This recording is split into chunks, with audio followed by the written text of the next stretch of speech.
Hello guides, আচ্ছা আমি ওইদিকে তাকাই বেশি দেখবো না। আমরা এখন কলকাতা শহরের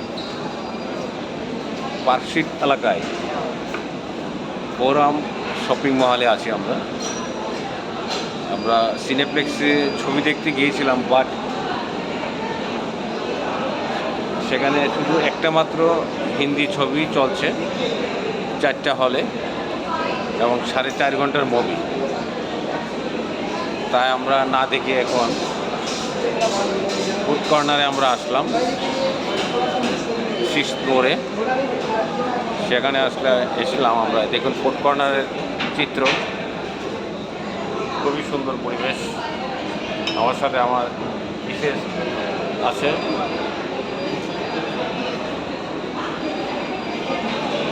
ছবিটির নাম জানি কী ছিল, ধরমধর না?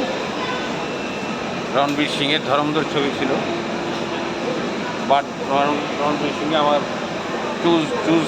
চুজ ফেভারিট নায়ক না, যার জন্য দেখলাম না। তাছাড়া 4.5 ঘন্টা এই লং টাইম বসে থাকা আমার মিসেসের পক্ষে পসিবল না, তাই দেখা হলো না। তাই আমরা এখন ফুড কর্নারে আসলাম। ফুড কর্নারের অবস্থা এই যে নিচে হলের কাউন্টারটা, নিচে টিকিট কাউন্টার। কর্নারে আসলাম এখন আমরা। এই দোসা এবং সাথে আমরা ব্ল্যাক কফি অর্ডার দিয়েছি। ওই যে দেখা যাচ্ছে দোসা কফি। তারপর আমরা এখান থেকে খেয়ে দিয়ে আমরা চলে যাব আলিপুর উডল্যান্ড হসপিটালে। সেখানে আমার মিসেসকে ডাক্তার দেখাবো। ডাক্তার দেখে আমার এক বন্ধুর স্ত্রী থাকবে, সেখানে আমাদেরকে রিসিভ করবে। ওনারা রাতে আমাদেরকে কলকাতা শহরের বিভিন্ন জায়গা ঘুরিয়ে দেখাবে এবং আমাদেরকে রাতে ডিনার করার একটা আমন্ত্রণ জানিয়েছে আমাদের। আমরা দুজনই বড় এক্সাইটেড। আমরা কোন সময় আমরা সেখানে পৌঁছবো, তাদের সাথে আমরা মিট হবে, তারপর তাদের এই আপ্যায়ন আমরা গ্রহণ করব। তাহলে আমার বিশেষের মুখে কিছু শুনুন, ওর মুখে কী মন্তব্য, ও কী কমেন্ট করে দেখি আমাদের এই আজকের এই প্রোগ্রামে। আমি এখানে শেষ করছি। সবাই ভালো থাকবেন, আবার দেখা হবে।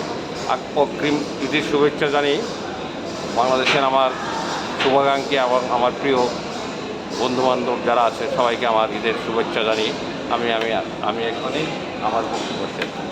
এবার কিছু আপনাদের উদ্দেশ্যে আমার মিসেস বলবে। হ্যালো ম্যাডাম, বলেন। আমি এর মধ্যে কিছু বলছি না। কেন?